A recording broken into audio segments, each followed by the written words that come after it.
Endspurt, würde ich sagen. Ja. Oder? Ja, so sieht's aus. Die Reise rückt immer näher. Könnte ich auch sagen. Könnte man auch sagen, ja, von Tag zu Tag. Von Tag zu Tag. Bist du auch von Tag zu Tag aufgeregter? Nee, Du bist noch nicht. Du bist immer noch tiefenentspannt. Und das Fahrrad auch noch tiefenentspannt, ist immer noch nicht ganz fertig. Na? Ja. Wobei, rein theoretisch könnte man auch einfach losfahren. Aber wir wollen noch Kette Zahnkranz wechseln. Und das machen wir in diesem Video. Hört ja keiner. Hier ein weiteres Video mit Nils Hogenborn und Mathis. Der Dieter ist ganz schön frech, ne? Ja. Moin erstmal. Wir haben gerade schon gesagt, Endspurt ist heute.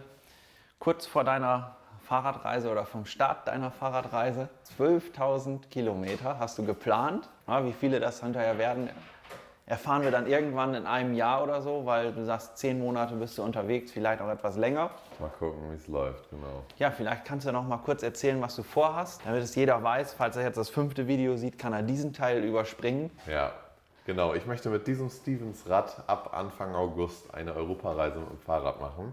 Nils hat schon gesagt, 12.000 Kilometer in 10 Monaten. Da will ich einiges sehen und währenddessen habe ich auch noch eine Spendenaktion am Laufen, um Schulen zu unterstützen in Guatemala, Ghana und Laos. Verfolgen könnt ihr mich auf Instagram, Ride2Learn2324, so heißt mein Account. Da kommt jede Menge Content.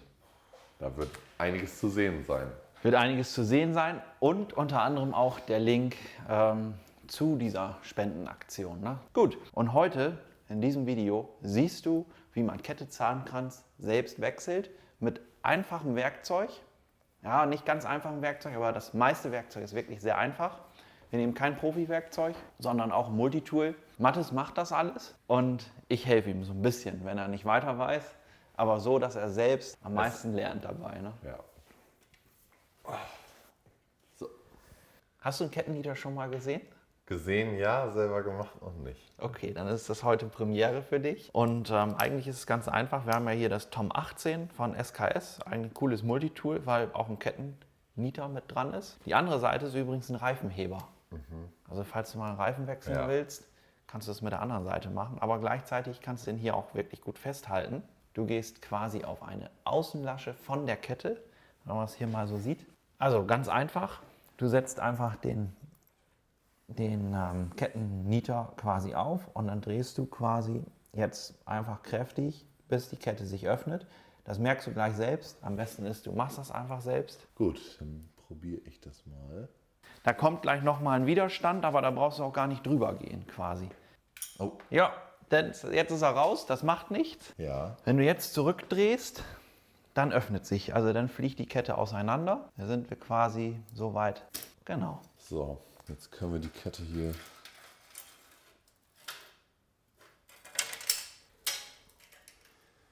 Sehr gut. Ja, ich würde die Kettenleitrollen in Wirklichkeit auch neu machen. Das macht einfach Sinn. Wir haben das jetzt gerade auseinandergebaut. Wir haben die Kette, hat Mathis runtergenommen. Immer wenn man irgendwas auseinanderbaut, dann findet man ja immer mehr. Ne? Manchmal habe ich so das Gefühl, das ist so eine Schraube ohne Ende. Aber wenn wir das alles gemacht haben, dann läuft das wieder wie neu. Ja. Und ja, man hört das hier vielleicht. Das sind die Kettenleitrollen. Und die eine hier, die hat wirklich richtig viel Spiel. Und gerade vor so einer Tour hätte ich gesagt, machen wir das neu. Dann ist Mathis auf der sicheren Seite. Umso besser läuft es. Ich schraube die jetzt mal hier raus. Knappt ganz schön. Ja, weil die auch wahrscheinlich mit Schraubensicherung eingesetzt werden. Genau, wichtig ist, wenn du das jetzt rausnimmst, nicht, dass es auseinanderfällt alles. Wir brauchen die. Oh, ach so. Genau, brauchen die nicht unbedingt noch, aber ich will die jetzt einfach eben in Sicherheit bringen. Ach so, da fällt ja noch mehr runter. Ja. Käfig. Oh, Entschuldigung. Gut, schon ist es raus. Wo haben wir denn noch? Wenn man schon mal alles auseinander hat, kann man auch immer alles picobello sauber machen. Je sauberer das ist, je besser fährt das. Und in der Zwischenzeit, bevor wir jetzt die Schaltrollen wieder einbauen, hätte ich gesagt, weil jetzt maximaler Platz ist zum Hinterrad ausbauen, kannst du das Hinterrad rausnehmen. Ja. Na? Schnellspanner lösen. Ja. Kannst auch immer das Schaltwerk ruhig hier ja. so nach hinten wegdrehen. Jawohl. Weil ich habe ja eingangs gesagt, wir wollen Kette Ritzel komplett erneuern.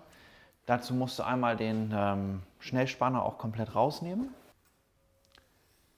Und jetzt kommt das einzige Profi-Werkzeug, wo ich sagen würde, das ist Profi-Werkzeug zum Einsatz, was du nicht mitnehmen kannst auf deiner Reise. Würde ich sagen, ist zu groß. Kettenpeitsche und Zahnkranzabzieher. Willst du es selber machen? Ich kann es probieren, ja. Ja, also die Kettenpeitsche brauchst du. Damit hältst du quasi den Zahnkranz fest. Gibt's damit da das, irgendwo einen ja, bestimmten? dreh mal um. Nee, den hier. Ach so. So.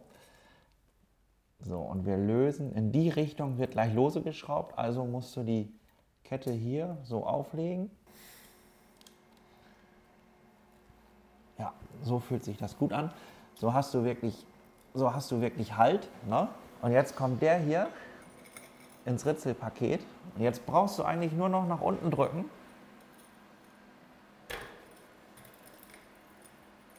Genau, das war's schon. Der kann wahrscheinlich jetzt auch schon ab, ne? Genau, den können wir abnehmen.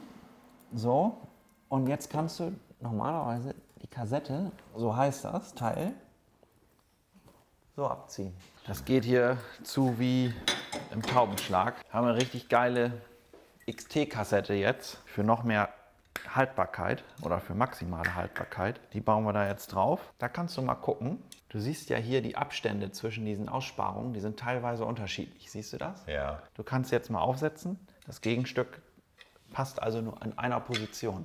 Läuft. Siehst du das? Hier ist so ein kleiner Steg. Der ist da unten. Genau, kannst du mal probieren. So.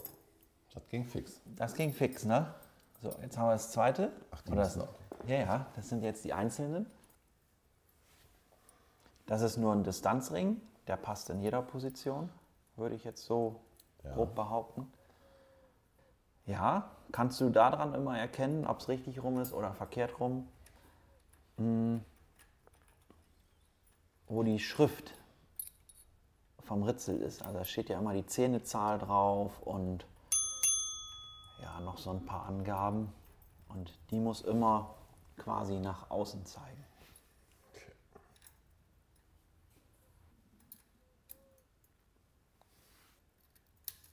Jetzt wahrscheinlich mit ihm hier. Genau. Braucht man die jetzt auch, oder? Nee, brauchst du nicht, weil das brauchst du ja nur, weil du ja in quasi Rückwärtsrichtung das Ganze löst. Und jetzt ist es ja so, festziehen tust du quasi in Antriebsrichtung oder Tretrichtung und 40 Newtonmeter. Viel oder nicht viel? Das ist schon viel. Du hast festgezogen, ich prüfe jetzt noch einmal. Das ist top. Bei der Gelegenheit, das ist so eine, vielleicht macht man das zu Hause nicht. Ich weiß es nicht, ich kann es immer schwer einschätzen. Ich habe ja mal Fahrradmechaniker gelernt und ich habe das dann auch so gelernt, dass dann der Hinterbau von innen einmal gereinigt wird, sodass man das Rad einmal an den Stellen sauber macht, wo du im Normalfall gar nicht hinkommst. Hast du beide Seiten? Ach so. Ja. Nee. Habe ich verjeten. Das habe ich gemerkt. So. So, sagst du? Ja. Ja? Gut. Das Schöne ist, wenn wir jetzt keine Kette drauf haben oder irgendwas, das fällt wirklich bis zum Anschlag ins Ausfallende, das Hinterrad. Oh, es dreht nicht so schön wie soll, aber gut, da kümmern wir uns später nochmal drum. So, wir tauschen die Pullis aus. Ich habe das schon mal, die Pullis. Ich hätte gesagt Schaltwerkröllchen, ne? Aber die heißen auch Pullis. Wahrscheinlich, ja. Darf ich mal, weil Ja. ich schraube das da hinten mal einmal eben zusammen, weil hier sind so Dichtringe. Wir haben jetzt nämlich etwas bessere genommen, als die serienmäßig da drin waren. Dass jemand sieht hier, dass es das Fahrrad heimlich aufgetunt wird. Das Rad brauchen wir, voll aufgetunt. Da sind die tollen Schaltwerkröhrchen drin, die eigentlich fürs Ultegra-Schaltwerk sind. Aber wir wollen ja, dass das super gut funktioniert. Falls du das zu Hause alles nachmachst und sagst so, oh geil, will ich auch, kann ich jetzt auch, weil ich habe das Video gesehen, dann kann ich an dieser Stelle dir nochmal eben den Tipp geben. Immer ans Gewinde von den Schaltwerkröllchen einen Tropfen Schraubensicherung zu machen, weil wenn dir das unterwegs auseinanderfliegt, dann ist die Tour vorbei. Weil die Schraube ist meistens weg und die ganzen Kleinteile sind auch weg. Und dann geht das nicht mehr. Das ist Feierabend. Ne? Ja. Deswegen machen wir da Schraubensicherung dran. Andere machst du, genau, welche Richtung fragst du schon? gut aufgepasst. Wir haben nämlich hier eine Laufrichtung, eine Drehrichtung quasi. Und so wäre es verkehrt rum. Wir bauen es so ein, weil so pedalierst du. Die Kette kommt von hier hinten, läuft hier durchs Schaltwerk und hier oben wieder raus. So rum rein, ist das richtig? Habe ich den Pfeil in die richtige Richtung? Ja, ne? Guck mal, siehst du den? Ja, läuft so. Genau. Dann, ich sichere das einmal kurz, damit uns das nicht wegfällt. So. So. Dreht schön leicht, ne? Ja. Nahezu spielfrei, also im Vergleich zu gerade eben. Wirklich ganz anders. Ich prüfe noch einmal die Schrauben. Aber hier hast du tüchtig gedreht, das habe ich gesehen. Das fühlt sich sehr gut an. Hier auch. Jo, hast du gesehen, wie klein die Kette eingepackt war? Die war ziemlich klein eingepackt, Ja, ja. ne? Und jetzt ist ganz schön viel. Könnte man schon überlegen, ob man eine mitnimmt unterwegs, oder? Könnte man überlegen, ja. Wie die eingepackt war. Genau, so ähnlich war sie eingepackt. Diese hier hat sogar 138 Glieder. Das ist eine E-Bike-Kette. Weil wir reparieren ja auch E-Bikes in der Fahrradwerkstatt am Esch 2 in 26349 Jadderberg. Also nur mal so zur Info.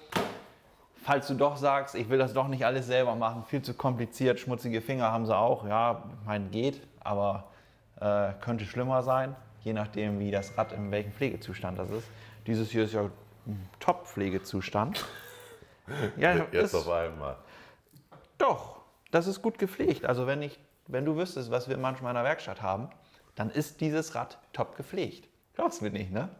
Nicht so richtig, aber gut. Kannst aber ruhig. Also immer schön Fahrrad putzen. Freut sich auch dein Mechaniker. Aber auf die kleinste wieder, oder? Ja, leg einfach aufs Kleinste, dann hast du den geringsten Widerstand, weil sonst hast du direkt Spannung drauf. Oh Gott, ey, wie macht man das denn, ey? Schöne Fummelei, ne? Gerade so auf dem Kopf, ne? Wenn das auf dem Kopf steht.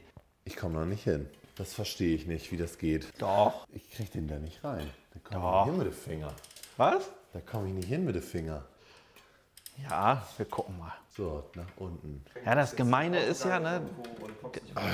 Die Sonne scheint wie verrückt oder es regnet. Du standst wie Surfer und du musst mit der Kette da arbeiten. Nee, das läuft wie eine Eins. Ich krieg die da nicht hin. Nichts zu trinken dabei. Ich muss das mal eben ablegen hier. Und dann nur Leute daneben, die dir irgendwelche klugen Ratschläge geben. Das ist die Realität, wenn du am Straßenrand vielleicht mal ein Fahrrad reparierst. Aber So. du hast da nicht die Werkstatt dabei, das weißt du, ne? Ja, aber ein Schrauber bestimmt. Ein Schraubendreher. Das ist schon mal eine gute Idee, wie du das machst. Also vielleicht könnte man dafür auch den Kettenschutz einfach abbauen. Wäre vielleicht einfacher gewesen. Ja. Das wird gleich noch ein bisschen fummeliger, das Ganze. Hier unten durch. Du musst ja die Kette, wie läuft die Kette? Die Kette läuft so gesehen ja hier entlang. Na? Eigentlich ja oben drüber, weil das Rad andersrum Ach so. stehen würde. Ja, genau, ist alles richtig, was du machst. so. So, und jetzt musst du hier einmal um das Ritzel zu, musst hier lang. Ich will ihn da schon drinnen behalten. Das macht nichts, das ist egal. Du kannst ja hier einfach ziehen. Na, da passiert nichts, musst halt nur eben gucken, dass du da nicht irgendwo dran hängen bleibst. Dann würde ich das Stück hier nehmen, kannst du die quasi so durchziehen. Aber hier würde ich wirklich immer darauf achten, dass das hier vielleicht so ein bisschen Ja. verkeilt, weil das Gewicht von der Kette, das sorgt schon dafür, dass die Kurbel sich gut dreht. Da müssen wir durch. Ja, immer aufpassen. Haben wir auch schon in der Werkstatt ein paar Mal gehabt. Ich habe Kette Zahnkranz selbst gewechselt und gerade so beim Schaltwerk, da passieren meistens so die meisten, ja, ich will nicht sagen Fehler dazu, aber das führt immer so ein bisschen dazu, so, oh, hat nicht so richtig funktioniert und ich weiß nicht und jetzt ist die Kette zu kurz. So, jetzt habe ich mir hier so einen kleinen Helfer gebaut. Also darum ist so ein Draht, ne? Also wenn du in deiner Fahrradtasche einen kleinen Draht hast, das ist nicht verkehrt. Habe ich mir hier so einen Halter gebaut und damit kannst du jetzt die Kette hier, na, wenn du hier entlastest, Ja. zack. Wir gehen, ja, lass uns mal ruhig da, genau. Jetzt können wir die Kette zwar so zusammenlegen, reicht aber noch nicht. Wir gehen hier hin, zack. Und jetzt brauchen wir vermutlich einen Kettenschloss. Wir könnten jetzt ein Kettenschloss einbauen. Das wäre eine Variante. Na, dafür braucht man immer einen Kettennieter. Das ist ein Kettennietstift. Man könnte jetzt auch sagen, ich nehme ein Kettenschloss. Aber ich bin da der Meinung wirklich, wir nehmen erstmal das, was mit der Kette mitgeliefert wird. Dann haben wir die Kette wirklich zu 100% vernietet. Da ist nicht eine Schwachstelle in der Kette. Ja. Das ist wirklich das Stabilste vom Ganzen. Dieser Kettennietstift, der ist ja augenscheinlich viel zu lang. Und das stimmt auch, weil er hat hier vorne so einen Führungsstift quasi.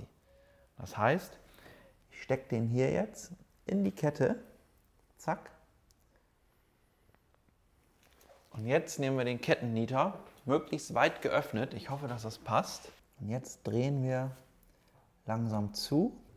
Das Schlimme bei dieser Variante, du hast hier einen Versuch, ne? Funktioniert das nicht, hast verloren. Ja, wir nehmen noch eine einfachere Variante mit.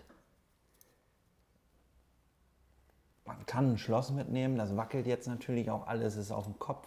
Das ist schon eine kleine Herausforderung mit so einem Mini-Werkzeug, aber es ist immer noch besser, als gar kein Werkzeug zu haben, ne? Willst du auch mal? Ja. Oh. Ja, und du musst auch aufpassen, dass du die Kette nicht verbiegst dabei, ne? Also musst jetzt nur aufpassen, dass du nicht zu weit durchnietest, aber es sieht schon gut aus. Oh. Wir machen das jetzt einfach so, weil es soll auch vernünftig werden. Ich halte das jetzt mit einer Zange fest. Es geht einfach schwer, muss man einfach so sagen. So. Aber man hat gehört gerade, so klick, hat es gemacht. Der Kettennietstift ist durch, das sitzt. Jetzt müssen wir nur noch eben einmal ein bisschen den Nietstift justieren, weil man kann sich das vielleicht immer nur schwer vorstellen. Aber wenn ich jetzt einfach so einen Nietstift da durchhau, durch die Kette kann an der Stelle extrem steif sein. Das ist aber immer ein Zeichen, dass irgendwas nicht in Ordnung ist. Ich drücke das hier jetzt mal zusammen, das siehst du. Jetzt lasse ich los und die geht einfach wieder auseinander. Dann ist alles gut. Hast du eine Kette, wo du merkst so, oh, irgendwie habe ich da ein steifes Glied. Klingt zwar auch komisch, ne? Das ist ja eigentlich was Gutes, ne? Aber gut. Ja, so ist das dann, ne? Es gibt halt Situationen, da ist das nicht gut.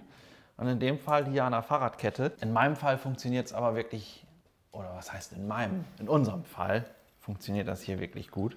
Ich sag mal so, dieses Tom 18 von SKS, auch wenn das schwer ging, die Möglichkeit ist auf jeden Fall da. Ja, vielleicht packst du noch eine Zange zusätzlich ein, hattest du eh vor, ne? Hatte ich eh vor, ja. Dann wird es schon, hast gesehen, geht es deutlich leichter, ne? Zange brauchen wir weil Kombizange reicht da auch in dem Fall. Und hier sehen wir jetzt diesen überstehenden Nietstift. Der muss wahrscheinlich abgeschnitten werden. Nö, kannst du einfach abbrechen. So. Der hat eine Sollbruchstelle. Oh. Zack, das war's. Kette Ritzel ist getauscht. Ich hätte gesagt, jetzt im absolut allerbesten Zustand. Falls du jetzt sagst, wieso haben sie die Kurbel nicht neu gemacht? Zur Kurbel kann ich noch mal was sagen. Die Kurbel muss nicht unbedingt neu gemacht werden, je nachdem wie viel 1000 Kilometer das Rad schon gelaufen hat. Wir werden die hier an Mattes seinem Rad noch erneuern, weil wir nichts dem Zufall überlassen wollen. Ganz theoretisch gesprochen könnte man auch wirklich sagen, so eine Kurbel hält je nach Pflegezustand und Fahrverhalten. Wichtig ist halt bei einer Kettenschaltung immer schalten, schalten, schalten, damit wir wirklich einen gleichmäßigen Verschleiß haben. Und wenn wir das wirklich machen, kann man eigentlich sagen, so bei jedem dritten Mal, wo wir Ritzel und Kette wechseln, müssen wir die Kurbel erneuern. Wir müssen jetzt noch die Schaltung einstellen. Das zeigen wir jetzt aber nicht in diesem Video. Vielleicht gibt es zum Thema Kettenschaltung einstellen nochmal ein weiteres Video. Das müsstest du dann aber in die Kommentare schreiben, ob du das sehen willst oder nicht. Dann machen wir das auch mal auf unsere Art und Weise. Ja, was bleibt uns noch zu sagen? Du gehst jetzt bald auf Fahrradtour. Ich gehe bald auf Fahrradtour, ja. Auf Instagram könnt ihr mich verfolgen, Ride to Learn 2324, Spendenlink für Schulen in Guatemala, Laos und Ghana ist oben in der Bio auf Instagram verlinkt. Was ich noch sagen kann, natürlich ein ganz herzliches Dankeschön an dich, Nils, aber auch an Dieter natürlich, an die ganze Arbeit, die wir hier reingesteckt haben, dass das alles läuft, dass ich gut auf Tour gehen kann. Da Dankeschön. Sehr gerne. Und sonst kann ich mich nur verabschieden von euch. Ich hoffe, euch gefallen die Videos. Ist ja jetzt sogar eine kleine Serie geworden. Ich lese mir die Kommentare auf jeden Fall durch. Du kannst sie auch beantworten. Kann ich auch beantworten, ja. Wenn ihr noch Tipps und Tricks natürlich für mich habt, die ich auf der Tour anwenden kann, auch gerne reinschreiben. Vielleicht gibt es ja den oder die einen oder eine andere, die ja irgendwas schon mal erlebt hat. Und ich sage auch Dankeschön, was du hier bist, dass du sagst, alles klar, ich gehe auch vor die Kamera, ich quatsch da rein, ich zeige das, was ich hier mache, weil da kann man einfach mal sehen, so alles klar, so kann man es zu Hause nachmachen. Manche Dinge sind gar nicht so schwer, wie wir denken. Abonnier den Kanal, damit du kein weiteres Video verpasst. Mattes hat das gerade gesagt, es ist sogar eine kleine Serie geworden. Findest du also noch weitere Videos von Mattes und mir auf diesem Kanal. Und ja, wie gesagt, alles Weitere siehst du dann auf Mattes seinem Kanal. Und irgendwann, wenn du wieder da bist, dann machen wir noch ein Video. Ne? Den Talk danach. Genau, den Talk danach. Oder vielleicht mal zwischendurch. Ja, vielleicht. Wer weiß, vielleicht geht das ja. Ja. Na? Gut. Bis dann. Reingehauen.